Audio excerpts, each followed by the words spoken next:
Have you ever noticed how in a really tense situation, the most powerful person isn't the one yelling the loudest, it's the person who is completely calm?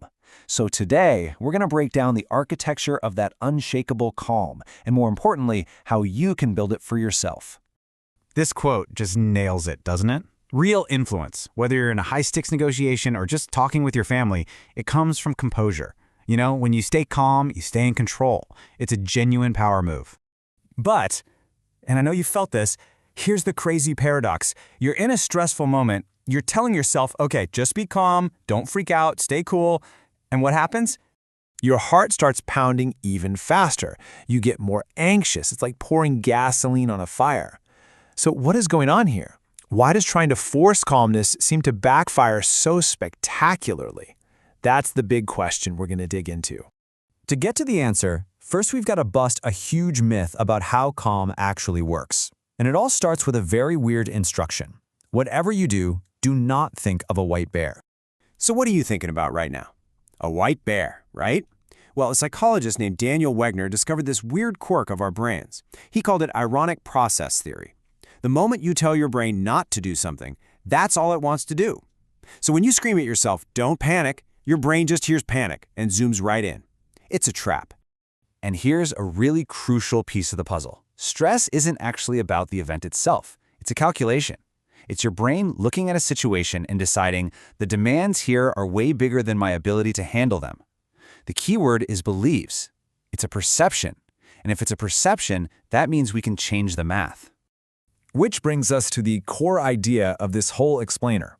Real, lasting calm isn't something you just decide to have in a crisis. No, it's a foundation. It's something you build long before the crisis ever hits. It's all about preparation. And there's no better example of this than the miracle on the Hudson. Think about this. U.S. Airways Flight 1549 gets hit by birds, loses both engines. Captain Sully had 208 seconds. That's it. But look what he does. In just 90 seconds, he makes that famous announcement to the cabin.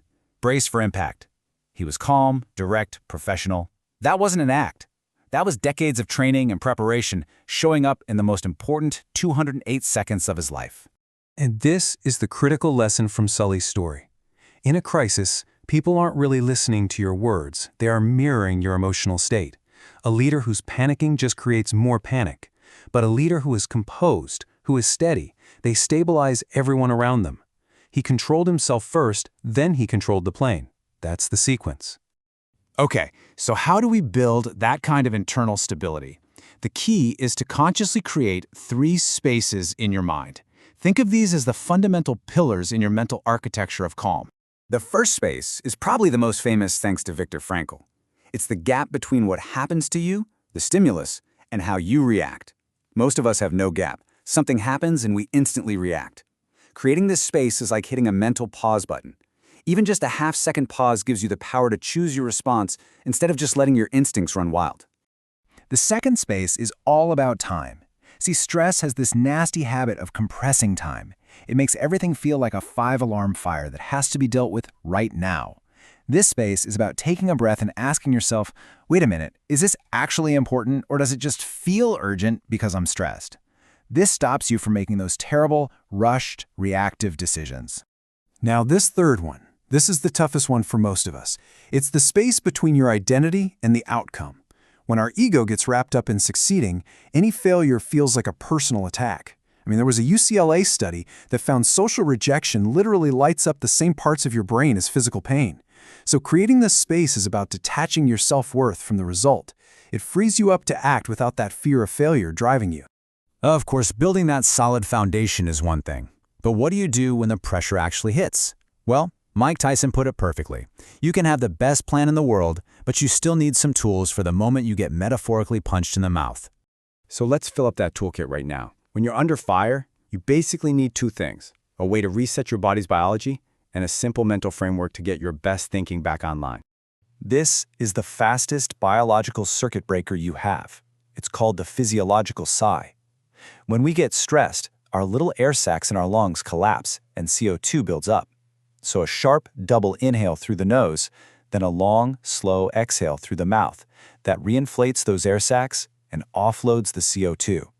It sends an immediate all-clear signal to your nervous system. Seriously, try it right now. Inhale. Inhale again. Now a long, slow exhale. You feel that? It works instantly. Okay, once your body is a little calmer, you can use your mind again. And the CALM framework is fantastic. First, C, control the frame. You step back and ask, okay, what is really at stake here? This yanks you out of your emotional brain and into your thinking brain. Next, A, absorb the hit.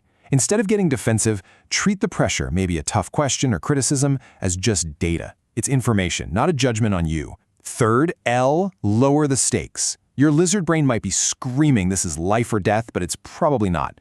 Remind yourself this isn't a saber-toothed tiger. And finally, M, move decisively. Once you've done the first 3 steps, you make one clear, calm move. You respond on your terms, not theirs.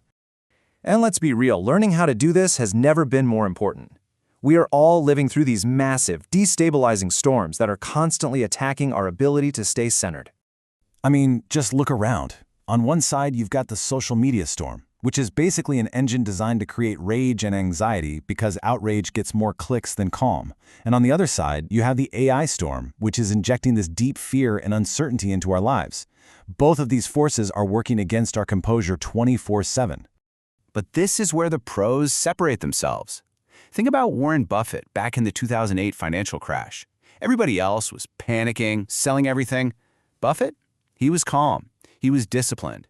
He wrote an op-ed in the New York Times telling people he was buying.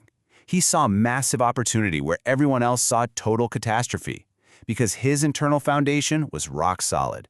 And that really brings us to the final and, I think, most profound insight. You can learn all the breathing hacks and mental frameworks in the world, but if you don't address the real root cause of why you get rattled, they're just band-aids. This ancient proverb just says it all. The external storms, social media, AI, the economy, they're real, for sure, but they aren't the storms that actually sink us. The only storm that can truly take you down is the one raging inside your own mind. It's your ego.